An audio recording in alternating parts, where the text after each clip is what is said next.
అందరికీ నమస్కారం. మీ అందరికీ ఎస్ఏ హిందీ టీచింగ్ టీవీ తరఫున స్వాగతం, సుస్వాగతం. ఈరోజు డిపిఎస్ దక్షిణ భారత్ హిందీ ప్రచార సభ యొక్క రాష్ట్ర భాష ఖూన్ కా బదలా లెసన్ పార్ట్ 2 చెప్పబోతున్నాను. జాగ్రత్తగా వినండి. అందులో మరి బ్రూట్స్ ఇచ్చినటువంటి స్పీచ్కి అందరూ జై హో బ్రూట్స్ అని చెప్పి అనటం జరిగింది. అందులో ఒక వ్యక్తి ఏం చేస్తాడంటే, బ్రూట్స్ ఇంతగానం మన కోసం, మన దేశం కోసం పోరాడుతున్నాడు కాబట్టి అతన్ని జులూస్ తీద్దాం, జాతర చేద్దాం వాళ్ళ ఇంటి దాకా అని చెప్పి జనాలతో ఆ బ్రూట్స్ని వాళ్ళ ఇంటి దాకా వదిలేసి వద్దామని చెప్పి అంటాడు ఒక వ్యక్తి. తర్వాత ఏం జరుగుతుందో చూద్దాం. इसके बाप दादा की तरह इसको भी जिस्मानी इज्जत दे. వాళ్ళ తాతకి వాళ్ళ నాన్నకి ఇచ్చినట్టుగా ఈయనకు కూడా రెస్పెక్ట్ ఇద్దాం, గౌరవం ఇద్దాం. इसकी कैजर क्या ना बना दे, इतनी కూడా कैजर లాగా తయారు చేద్దాం. हाँ, कैजर की तमाम खूबियाँ इसकी जात में जमा है. कैजర్ యొక్క అన్ని మంచితనాలు ఈయనలో కలిసి ఉన్నాయి. मेरे हम बदनों खामोश, बूट्स खुद कहना चाहता है खामोश. मेरे प्यारो हमवतनों, हम अकेला जाने दो और मेरी खातिर यहाँ एंटनी के पास ठहरो. अदब करो कैजर के जनाजे का और अदब से सुनो एंटोनी की तकरीर कैजर की शान में, जो वह हमारी इज्जत से करता है. मैं तुमसे दरख्वास्त करता हूँ कि जब एक एंटोनी अपनी तकरीर ख़त्म ना करे, यहाँ से मेरे सिवा कोई शख्स ना हिले. చచ్చిపోయినటువంటి జూలియస్ సీజర్ వ్యక్తి తనని పూడ్చిపెట్టిందాక కూడాను, తనని ఎప్పటి వరకైతే యాంటోనీ మా ఫ్రెండ్, అందరి ఫ్రెండ్ ఆయన స్పీచ్ కంప్లీట్ కాకముందు మనం ఎవ్వరము కదలకూడదు అని చెప్పి చెప్తాడు. లోగో టెహరో టెహరో, మార్క్ యాంటోనీ కి తక్రీర్ సునో. యాంటోనీ యొక్క భాష వినండి, లాంగ్వేజ్, యాంటోనీ యొక్క గొప్పతనం వినండి. యాంటోనీ ఏం చెప్పబోతున్నాడో అదంతా కూడా జాగ్రత్తగా వినండి. इसे मंबर पर जाने दो, हम इसकी तकरीर सुनेंगे. शरीफ एंटोनी ऊपर चढ़ जाओ. చాలా అమాయకమైన యాంటోనీ, నువ్వు వెళ్ళు స్పీచ్ ఇవ్వయ్యా అంటారు. मैं ब्रूट्स की वजह से तुम्हारा बड़ा एहसान मंद हूँ. నేను బ్రూట్స్ తరఫున నేను చాలా మీ పట్ల విధేయుణ్ణి. तीसरा रूमी, क्या कहा उसने ब्रूट्स से मुतल्लिक. चौथा रूमी कहा है कि ब्रूट्स की वजह से हम सब का एहसान मंद है.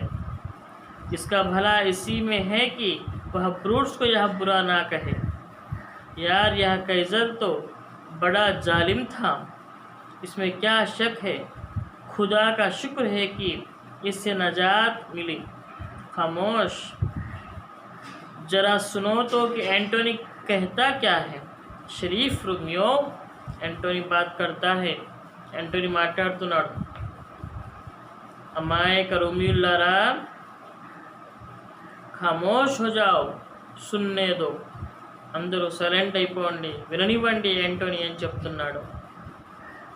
యాంటోనీ చెప్తున్నాడు, दोस्तों रोमियो, हम वतनों, मेरी बात कान लगा कर सुनो. मैं कैजर का दफन करने आया हूँ. ప్రియమైన రూమ్ వాసులారా, జాగ్రత్తగా వినండి. నేను కైజర్ యొక్క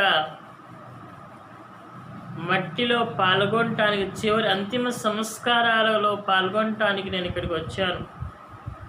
ఇస్కే గుణ్ గానే నహీ ఆయా, ఈయన యొక్క గుణాల గురించి చెప్పడానికి రాలేదు. లోగ్ జో బురాయి కర్తే హే, జనాలు ఎవరైతే చెడుగా చెప్తారో वह उनके मानने के बाद भी जिंदा रहती है. చెడు ఏదైతే ఉందో వాళ్ళని చంపేసిన తర్వాత కూడా ఆ చెడు అట్లానే ఉంటుంది. लेकिन उनकी नेकियां उनकी हड्डियों के साथ दफन कर ही जाती है. ఆయన చేసినటువంటి మంచి పనులు ఏవైతే ఉన్నాయో తనతో పాటు పైకి వెళ్ళిపోతాయి, సమాధి అవుతాయి. యహీ కైజర్ కా హషర్ హోగా,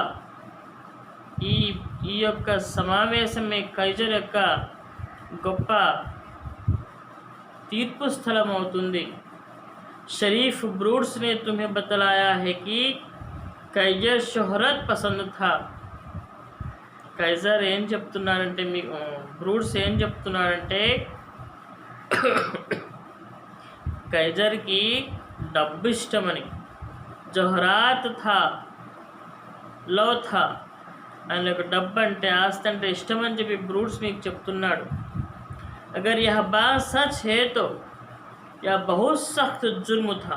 ఇది నిజంగా నిజమంటే, నిజమైతే ఇది చాలా దొంగ మాట, తప్పుడు మాటలు ఇవి. और उसकी सजा भी कैजर को बहुत भुगतनी पड़ा है. तो यह बहुत सख्त जुर्म था और उसकी सजा भी कैजर को बहुत भुगतनी पड़ा है. मैं यह ब्रूड्स और उसके साथियों की इजाज़त से, क्योंकि ब्रूड्स भी शरीफ आदमी हैं और उसके साथी भी शरीफ लोग हैं, कैजर के जनाजे पर तकरीर करने आया हूँ. वह मेरा दोस्त था, मुसीफ मिजाज और वफादार, लेकिन ब्रूड्स कहता है कि वह जौहरा तलब था और ब्रूड्स शरीफ आदमी था. वह रूम में ना जाने कितने कैदी लड़ाइयों को साथ लाया है, जिनके पिटियों से रूम का खजाना भर जाता था. यही उसकी जाहत लबी थी. जब गरीब फरियाद करते थे तो कैजर रोता था. जहत लबों को तो दिल सख्त है, लेकिन ब्रूड्स कहता है कि यह जहत लब था और ब्रूड्स शरीफ आदमी है. तुमने देखा था लपरकाल में मैंने 3 बार ताज शाही उसकी खिदमत में पेश की, लेकिन उसने तीनों बार इनकार कर दिया.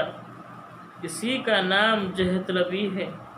मगर ब्रूड्स कहता है कि वह जहतलब है और ब्रूड्स यकीनन शरीफ आदमी है. मुझे ब्रूड्स की तरदीद मकसद नहीं. मैं जो कुछ जानता हूँ वह कह देता हूँ. तुम सब एक ज़माने में उससे मोहब्बत करते थे, आखिर बेवजह तो नहीं. फिर अब क्या वजह से कि तुम उनका मातम नहीं करते. आवाज़ में जोश और गुस्सा पैदा हो जाता है. जो अकल बेतमीज, तूने जाकर दरिंदे में पनाह ली है. फिर धीमी आवाज़ में, मुझे माफ़ करना, मेरा दिल इस ताबूत में कैजर के पास है. मुझे तब तक ठहरना है जब तक वह मेरे पास वापस ना आ जाए. बातें तो ठीक कहना है. हाँ, अगर गौर करो तो कैजर पर बड़ा जुल्म हुआ, इसमें क्या शक है. तुझे तो अंदेशा है कि इसकी जगह कोई उससे भी बदतर आदमी हाकिम बन जाएगा. तुमने सुना नहीं कि तुमने ताज पहनने से इनकार कर दिया था उन्होंने. फिर तो यह यकीनन जहतलब नहीं था. अगर यह सच है तो बाज़ लोगों को उसकी अच्छी तरह सज़ा भुगतनी पड़ेगी. देखो तो गरीब एंटोनी की आंखें रोते रोते सुर्ख अंगारा हो गई है। एंटोनी से बेहतर तो सारे रूम से कोई आदमी नहीं है। अच्छा, अब गए से सुनो, वह फिर तकरीर शुरू कर रहा है। ఎస్ సాధారణంగా యాంటోనీకి ఎవరు చంపారు, ఎట్లా చంపారు అనేది ఇక్కడ చాలా జాగ్రత్తగా యాంటోనీ జూలియస్ సీజర్ని ఎవరు చంపారు ఏంటది చెప్పబోతున్నాడు జాగ్రత్తగా. అయితే జనాలందరూ వింటున్నారు. లాస్ట్కి ఏమవుతుందో నెక్స్ట్ పార్ట్లో చెప్తాను. అంతవరకు SA Hindi teaching TV channel మీ అందరూ అల్లాహ్ వల్ల లైక్ చేస్తున్నారు, షేర్ చేస్తున్నారు, సబ్స్క్రైబ్ చేస్తున్నారు. మీ అందరికీ ధన్యవాదాలు, థ్యాంక్ యూ చెప్తున్నాను. నిజంగా నా ఎస్ఏ హిందీ టీచింగ్ ఛానల్ని మీరు చాలా ఎక్కువగా చాలా బాగా ముందుకు తీసుకెళ్తున్నారని చెప్పి భావిస్తూ ఇద్దరితో ఈ పార్ట్ని కంప్లీట్ చేస్తున్నారు. రేపు మళ్ళీ కలుద్దాం. అంతవరకు సెలవు. Thank you.